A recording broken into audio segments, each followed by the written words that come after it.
In this lecture, we will learn how to install Arduino IDE using command prompt.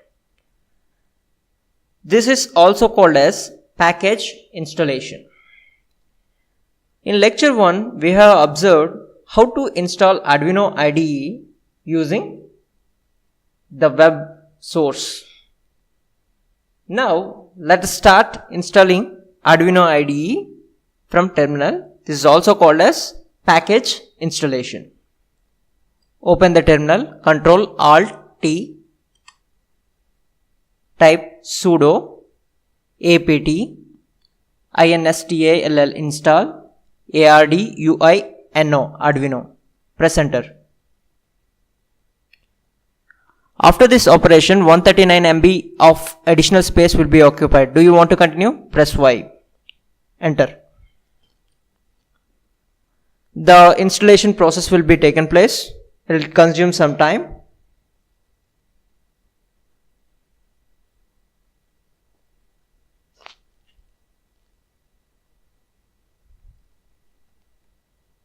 So at the bottom you can see the process is going on. Until it completes 100%, we can say that the installation is going on.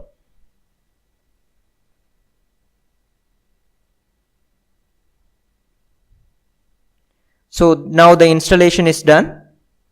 Now press the start button and type ARD. You'll get the Arduino symbol. Type on that. You can see Arduino IDE. Thank you.